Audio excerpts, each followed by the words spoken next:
Welcome watchers, I am Afroz Hawari, Faculty Business Studies, Global Business College.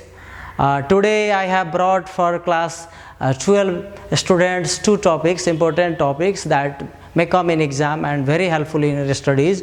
So let's start with this. Here we have a concept of management. What do we understand by management? It has different concept. If you go deeply in the books, you will find it's a leadership concept, it's a functional concept, it's a resourceful and many other concepts. But I am going to make it a crash course of these two topics, one the Henry Fayol's 14 principle, administrative theory, as well as the concept of management. Now, management can be regarded as resource utilization, sadhan srot. What are the sadhan srot? The resources are 5M. The main, money, material, management, information, as well as machine.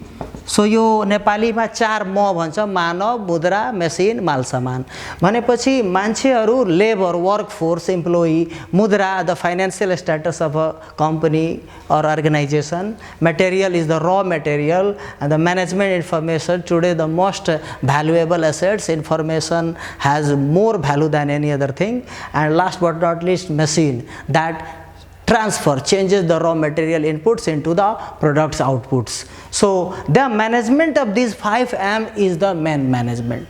But specifically speaking, we say this is manage main tactfully.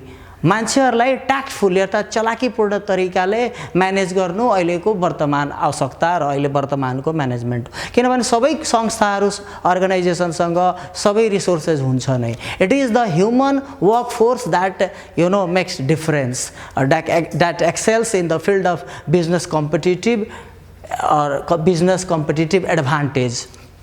That's why going through the expert people's definition, Harold Kuntz, through the this is the concept of art, that it is the art of getting things done. Getting things done means the getting jobs done, getting works done through and with the people. People को साथमा, त्यसैको सँगसँगै मिलेर informally. Formal organise groups भनेको कुनै unit, कुनै department, कुनै sales, कुनै मार्केटिङ, कुनै एउटा युनिट वा डिपार्टमेन्टमा फर्मल एउटा औपचारिक सङ्गठित समूहमा मानिसहरू पिपलहरूको साथमा विथ र थ्रु उनीहरूको द्वारा उनीहरू साथ मिलेर गेटिङ थिङ्स डन, काम गराउने एउटा कलालाई हामीले व्यवस्थापन भन्न सक्छौँ। So it is art of getting things done through and with the people in firmly organise groups. Now going through the Henry Fayol concept, he tells this management as an activity, as a function, that it is combination of various functions. To manage is to forecast and to plan. Management भनेको भविष्यवाणी गर्नु हो, अनुमान लगाउनु हो, भविष्यमा कस्तो होला र त्यो अनुसारले योजना बनाउने हो। To forecast and to plan, and further more he adds that it is to organise, to command, to coordinate and to control. म्यानेजमेन्टको धेरै फङ्सनमा उसले अर्गनाइज, सङ्गठित गर्ने साधन स्रोतहरूलाई, कमान्ड अर्थात् स्टाफ इम्प्लोइहरूलाई कमान्ड गर्ने, उनीहरूलाई आदेश दिने, उनीहरूको क्रियाकलापमा कोअर्डिनेट अर्थात् समन्वय ल्याउने, तालमेल गर्ने र अन्तिममा कन्ट्रोल चाहिँ गर्ने, नियन्त्रणसम्म गर्ने सम्मका सम्पूर्ण कामलाई व्यवस्थापन भनिन्छ। व्यवस्थापन भनेकै एउटा काम हो, एउटा कला हो। सो एउटा थियो हाइमान, एकजना धेरै पुरानो विद्वान थियो हाइमानले म्यानेजमेन्टलाई तीनवटा कन्सेप्टमा भनेको छन्। एउटा नाउन संज्ञा, a group of people working together for a common goal, while it is a process of conducting various managerial activity right from planning, coordinating, organising, controlling and etc. Similarly, it is a discipline. Discipline is a subject matter. It's a विषय वस्तु। यो संसारभरि एउटा discipline, एउटा faculty, एउटा स्ट्रिमको रूपमा management एउटा professional knowledgeable concept theory पढाइदैछ संसारभरि। सो हामी यसरी यसलाई म्यानेजमेन्टको कन्सेप्ट बुझिसकेपछि यसको क्यारेक्टरिस्टिक्स इक्जाममा 6 मार्क्सको लागि आउन सक्छ। मैले यहाँ तपाईँको सजिलोको लागि किवर्ड निकालिदिएछु। एउटा एउटा पोइन्टको फर्स्ट लेटरले अन्डरलाइन गरेको तपाईँ हेर्न सक्नुहुन्छ। पिआइजी पिग, मासु, एमएएसयु मासु, बिएडी ब्याड, पिग मासु ब्याड भनेर तपाईँले याद गर्न सजिलो हुन्छ। यो टेक्निक जरुरी छैन, तपाईँले लगाउनै पर्छ। तपाईँले जसरी याद हुन्छ गर्नुहोस्। Best wishes to you to elaborate the characteristic purposeful. कुनै पनि म्यानेजमेन्ट बिना पर्पस हुँदैन। पर्पस बिना कुनै कामै हुँदैन संसारमा, मोटिभ हुन्छ नै। र म्यानेजमेन्टको के पर्पस हो? Goal may be either profit or like non-countable profit. We can say this is the goodwill or name, popularity, market leadership, and many other goals organization have. This goal must be smart, that is specific, measurable, realistic and time bound. है त कुनै पनि एउटा achieve हुन सक्ने र achievable, agreed upon, realistic goal प्राप्त गर्नको लागि म्यानेजमेन्ट सदैव लागि पर्छ। Management is always associated with setting the goal, achieving them and continue to set and achieve the goal. Next is the intangible. Intangible भनेको मूर्त, अमूर्त, जुन देखिँदैन, इन्भिजिबल हो। म्यानेजमेन्ट जेनरली इन्भिजिबल हो, 99% इन्भिजिबल हो। यो फिल मात्र हुन सक्छ, यसलाई काउन्ट गर्न, यसलाई हेर्न सकिँदैन। कुनै ब्याङ्कको या कलेजको म्यानेजमेन्ट कस्तो छ भन्ने कुरा त्यहाँ फिल गरेर मात्रै थाहा हुन्छ। If the employees of the bank or that college is well informed, they give information you in time, they do their your work in time, or there is a mass excessive pressure of the works, people are so busy, we can feel the management is good or management is bore. It's a good or bad, it can be mainly felt. Next, group activity. Management is not a one man show. This today's so called skyscraper is not built in a day, not built by a one man. It is not a one man show, it is a group of people who actually performs the works and fulfills their goal. So management is the bunch of the people, group of the people working together to achieve one common goal. Next, multidiscipline or multidisciplinary approach, बहुविधात्मक विषय। यसमा म्यानेजमेन्टमा म्याथको, साइकोलोजीको, anthropology, sociology धेरै सब्जेक्ट्सहरू mix गरेर बनाइएको विषय हो, एउटा single subject होइन। त्यसैले यो बहुविधात्मक विषय हो। फर एक्जाम्पल साइकोलोजीको मोटिभेसन, उत्प्रेरणाका कुरा अब्राहम मस्लोले राखेका छन्, त्यो साइकोलोजीबाट छ भने इकोनोमिक्सका कति कन्सेप्टहरू छन्। नेक्स्ट, प्रोसेस, एउटा प्रक्रिया। म्यानेजमेन्ट एउटा सिंगुलर काम होइन, यो बहुवचन काम हो। It's a plural form, it is the group of the activities, like the Henry Fayol says, to manage, to focus, to control, to coordinate. Same way management is such a group of function that happens in a process, one by one, step by step, in a hierarchy manner, like planning, then only commanding, organizing, delegation, decentralization, motivating, supervision, and last controlling. So it is a process of doing various activities one by one in a systematic manner. Next is the separate identity, फरक पहिचान। Generally, management or owner को छुटे-छुटे पहिचान। Management has a distinct or separate identity from its own owner. The owner work is to provide the resources, finance, and it is the manager who actually uses those resources in the most optimum, efficient manner. That's why we can say generally manager is different from the owner. In some cases, a boarding school or a hospital owner may be the managing director, but in most of the cases, they hire principals or CEO to manage hospital, schools, or any factories or any organization. So generally, management has a separate existence, which is its a special feature. Next is the universality, सर्वव्यापकता, विश्वव्यापीकरण. Management is here, there and everywhere. Management यत्र तत्र सर्वत्र चारैतिर छ, जापानमा छ, युरोपमा छ, Asia, Nepal जहाँ पनि छ, कहीं छ, कहीं छैन, कहीं लागू हुन्छ, कहीं लागू हुँदैन भन्ने कुरा छैन। म्यानेजमेन्टको थ्योरीजहरू, प्रिन्सिपल, सिद्धान्तहरू संसारभरि नै टेस्टेबल, परीक्षण योग्य छन् र तिनीहरू लागू छन् र तिनीहरू परभाषी, सर्वव्यापी रूपले फैलेका छन्। Next is the both art and science, यो दुवै कला र विज्ञान हो र म त भन्छु यो पेसा पनि हो, हामीले पढेका पनि छौँ। कला किन हो? कलामा हुने खुबी। विज्ञान किन हो? विज्ञानमा भएका कारणहरू म्यानेजमेन्टमा पनि पाइन्छ। For example the cause and effect found in science is also found in management, and art is the creativity using initiation is also found in the management. So management is both, the manager is the artist and scientist. He or she work like them, like the artist or any scientist, the manager has to work in his daily work environment. Next is the authority system. Management authority system मा काम गर्छ, अधिकार प्रणालीमा उसले कतैबाट अधिकार पाउँछ र उसले कसैले कुनै काम गराउने अधिकार राख्दछ. So unity of command, unity of authority is followed in management. And last but not least, dynamic, गतिशील, अर्थात् परिवर्तनशील.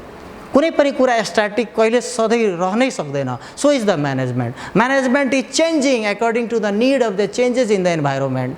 In fact, management has to adopt the changes. Like any situation, management should be changeable, and that is dynamic, that copes with the coming challenges and threats in the environment. Now we can okay, so you can kindly note it.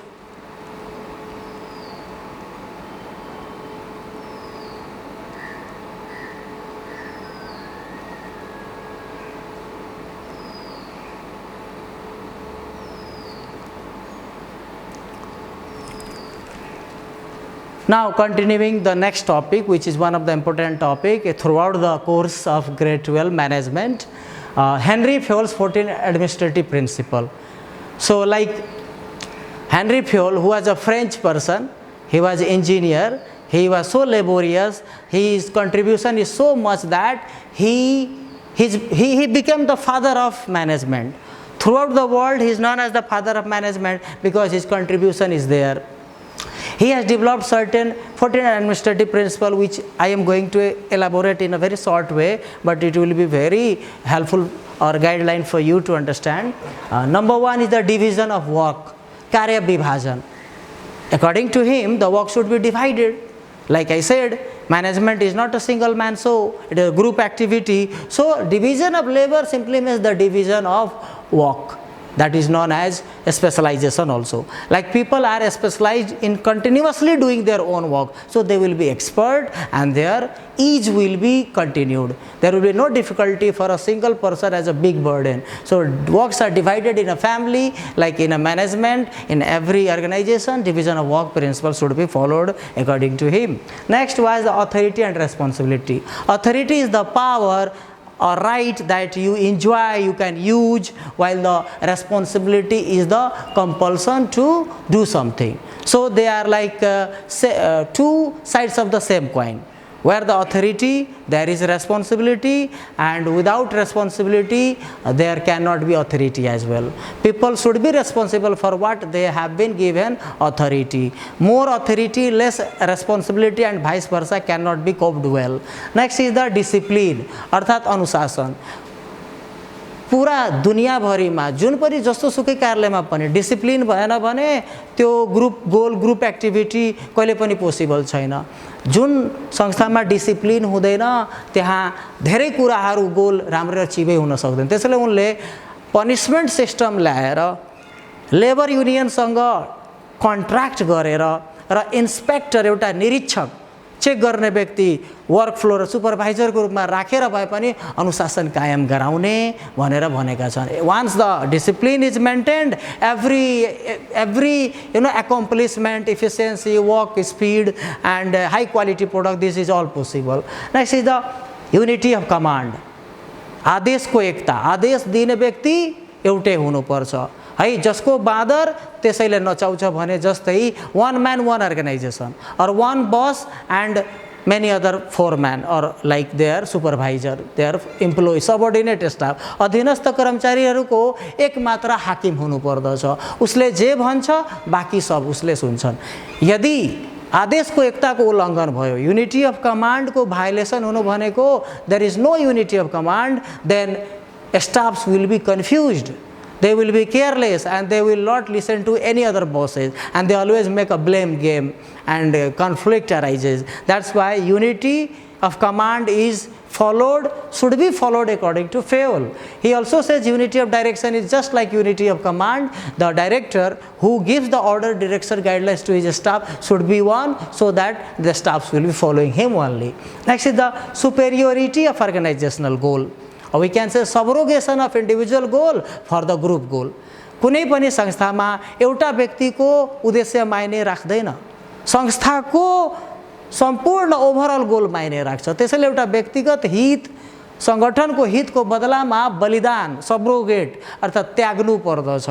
जस्तै for example मेरो high salary होस् यो goal होइन कि संगठनको sales बढोस् यो हुनु पर्यो।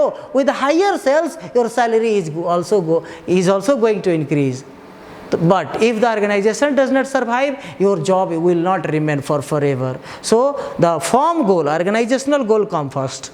That should be senior, superior. Next, the remuneration, also known as salary, तलब न्यायोचित हुनु पर्यो। महँगाई भागिरहेको छ ऱ्याबिटको स्पिडमा, स्यालेरी तपाईँ टर्टोइजको स्पिडमा बढाउनुहुन्छ नि काम हुँदैन। So salary should be justified according to the market situation, also the financial position of the company and average salary rate of other places. Next is the centralization. Centralization भनेको केन्द्रीकरण, अधिकारको केन्द्रीकरण।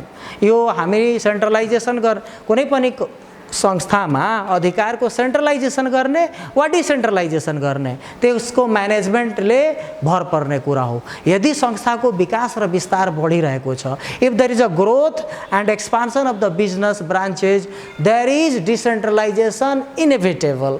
त्यो तपाईको डिसेन्ट्रलाइजेसन कसैले चाहेर पनि रोक्न सक्दैन, विकेन्द्रीकरण गर्नै पर्छ। But if there is no such growth, the works are limited orders are fulfilled, then the manager may feel reluctant to delegate. It means he believes in the power of centralization. He centralizes all the authority with him due to various other reasons. So whether to centralize or decentralize depends upon the management philosophy and demand need of that organization, and accordingly there should be following of the principle of centralization or decentralization needed or not. Next is the scalar chain or also known as chain of command, हैन। सम्पर्कको श्रृङ्खला, यसो information and communication chain. Direct बसले सिइओले कहिले पनि वर्करसँग कुरा गर्दैन, एउटा सम्पर्क गर्ने श्रृङ्खला हुन्छ, top to the bottom and bottom to the top.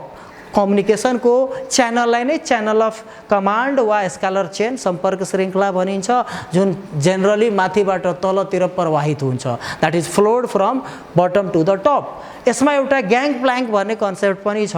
आजको यो परिवर्तनशील र कम्पिटिटिभ समयमा डी भन्ने व्यक्तिले सीबी हुँदै एसम्म गएर पर्मिसन लिन्छ या जानकारी दिन्छ अनि काम बिग्रिन्छ। फर इक्जाम्पल र मेटेरियल यसपालि खराब निस्केको छ भनेर उसले आफ्नो सुपरभाइजरलाई, प्रोडक्सन म्यानेजरलाई र जेनरल म्यानेजरलाई जानकारी उसँग पर्मिसन र सूचना दिन धेरै टाइम लाग्ने भएको हुनाले सर्ट च्यानलमा उसले डीले जीसँग वा डीले सीसँग र सीले एफसँग मात्रै छोटो दूरीमा कम समयमा effectively scalar chain principle follow गर्न सक्छन्, जसलाई ग्याङ प्लाङ्क भनेर बुझ्ने हो। नेक्स्ट अर्डर भनेको सुव्यवस्था।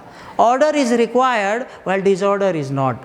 हेनरी फेयोलले भनेका छन् कि काम गर्ने ठाउँमा पहिलादेखि tools, equipments, placement of the machines and people should be already fixed, predetermined, so that the time is saved and efficiency is increased. किनभने लथालिङ्ग ऱ्यान्डम तरिकाले सामान राखिएको छ भने एक्सिडेन्ट हुन सक्ने वा डुप्लिकेसन अफ इफोर्ट, प्रयासको दोहोरोपना हुन सक्छ। त्यसैले सुव्यवस्था अन्तर्गत हरेक साधन स्रोतहरू, उपकरण, काम गर्ने औजारहरू, व्यक्तिहरूको ठाउँ पहिलादेखि फिक्स हुनुपर्छ र त्यो सुव्यवस्थित ढङ्गले सजाइएको हुनुपर्छ। Next the equality. This is equality, the समानता, बराबरी, like in the payment or punishment. There should be no discrimination according to the caste, creed, race, sex or like color. कुनै पनि रङ, लिङ्ग आदि इत्यादि आधारमा भेदभाव हुनु हुँदैन। सिमिलर केसमा एउटा स्टाफलाई जे व्यवहार गर्दैछौ अर्को स्टाफलाई पनि त्यही, चाहे त्यो स्यालेरीको कुरा हो, चाहे त्यो प्रमोसनको कुरा हो, चाहे त्यो जब करियरमा जुन पनि अपर्च्युनिटी, सबलाई समान व्यवहार गर्नुपर्छ, यहाँ भेदभाव भन्ने गर्नु हुँदैन भनेर हेनरी फेयोलले भन्छन्। यो मोरल इथिक्स पनि हो, बिजनेस इथिक्स, म्यानेजमेन्ट इथिक्स पनि हो। Next is the stability of tenure of employee. इम्प्लोइहरूको टेन्योर अर्थात् वर्क ड्युरेसन, कार्यकाललाई स्टेबल अर्थात् बढाइदिनुपर्छ। किन नयाँ कर्मचारी आएपछि तिनीहरूले फेरि काम सिक्न समय लगाउँछन्, उनीहरूमा धेरै इन्भेस्टमेन्ट, समय र प्रयास खर्च हुन्छ। त्यसैले पुरानै कर्मचारीलाई बरु उनीहरूले सम्झाएर बुझाएर ट्रेन गरेर हुन्छ, अलिकति समय दिएर हुन्छ, अलिकति मोटिभेट गरेर हुन्छ, तिनीहरूलाई लम्बा टिकाउने। नत्र भने तिनीहरू आफूले सिकेको कुरा अर्को ठाउँमा गइहाल्छन् अनि संस्था फेरि त्यस्तो एक्सपिरियन्स स्टाफ बनाइराख्नमा सधैँ अल्झिरा हुन्छ। सो सकेसम्म लेबर टर्नओभर र एब्सेन्टिजम अर्थात् गैर हाजिरी, अनुपस्थित दर घटाउन र काम छोड्ने प्रवृत्ति, जसलाई लेबर टर्नओभर भनिन्छ, त्यो कम गर्नको लागि tenure of the employee stable बनाउनुपर्छ। Next the initiative. इनिसिएटिभ भनेको पहल कदमी, कसैलाई अराए पनि नअराए पनि, कसैले सम्झाए पनि नसम्झाए पनि आफै केही नयाँ कुराको थालनी गर्नु। अब जस्तै कि म यो भिडियो बनाउँदैछु, कसैले मलाई भनेपछि म बनाउँथेँ भने त्यो मेरो इनिसिएटिभ थिएन। म आफै यो सोच्छु मैले यो कसरी बनाउँदा विद्यार्थीहरूलाई सजिलो भइहाल्छ, यस्तो लकडाउनको समयमा पनि तपाईँहरूलाई हेल्प हुन्छ भने यो मेरो क्रिएटिभिटी हुनसक्छ, जसलाई मैले आफ्नो इनिसिएटिभ। त्यसैले हेनरी फेयोलले पनि यो भन्छन् कि हरेक वर्कर इम्प्लोइलाई अर्गनाइजेसनमा इनिसिएटिभ लिन दिनुपर्छ ताकि उसले गल्ती गरोस्। किनभने चढ्ने मान्छे नै लड्छ भने जस्तै गल्ती गरेर पनि मान्छेहरूले धेरै नयाँ creativity, new invention गर्न सक्छ। So you never know. And for employee, it is the keenest desire for the job satisfaction. So you should let your staff to do initiative and do something new, create something of creative thing. And last but not least, spirit day corps. यसलाई कतिजनाले एक्जाममा अनाज भनेर crops या cups लेखिदिन्छ। Cups भनेको dead body, crops भनेको हामीलाई cereals थाहै छ, तर यो हो कप्स। यो फ्रेन्च ल्याङ्ग्वेज हो, स्पिरिट डे कप्स, जसको मतलब हेनरी फेयोलले कोअपरेसन, म्युचुअल कोअपरेसन, आपसी सहयोग भनेका छन्। र यसलाई हामीले एउटा एन्टको इक्जाम्पलबाट बुझ्न सक्छौँ। कसरी एन्टले एउटा ठुलो हड्डीलाई तान्न सक्छन्। युनिटी इज स्ट्रेन्थ, एकता में बल है कहते हैं। So like spirit de corps, तपाईँ सबैजना मिलेर गरेको काम एकदम अचिभ हुन्छ। Two mind is always better than one if that one is not sufficient. हामी कृष्ण जन्माष्टमीमा कसरी टिम स्पिरिटले मान्छे कति हाइटमा बिना सिडीको प्रयोगले गएर त्यो आफ्नो गोल अचिभ गर्छ र त्यो आफ्नो रीतिरिवाज पुऱ्याउँछ। ठ्याक्कै त्यस्तै म्यानेजमेन्टमा पनि यो स्पिरिट डे कप्स धेरै जरुरी हुन्छ। टिम स्पिरिट, समूह भावना र ग्रुप इन्भल्भमेन्ट, सामूहिक संलग्नतालाई धेरै जोड दिएर काम गर्न कुनै पनि अर्गनाइजेसनमा हेनरी फेयोलले सजेस्ट गरेका छन्। So I think you have understood this well. र तपाईँलाई कुनै क्वेरी छ, कुनै डाउट, तपाईँले यसमा कुनै नबुझेको कुरा छ भने यो भिडियोको तल कमेन्ट बक्समा प्लिज हामीलाई जानकारी गराउनुहोस्, कमेन्ट गर्नुहोस्। Will try to help you and thank you viewers.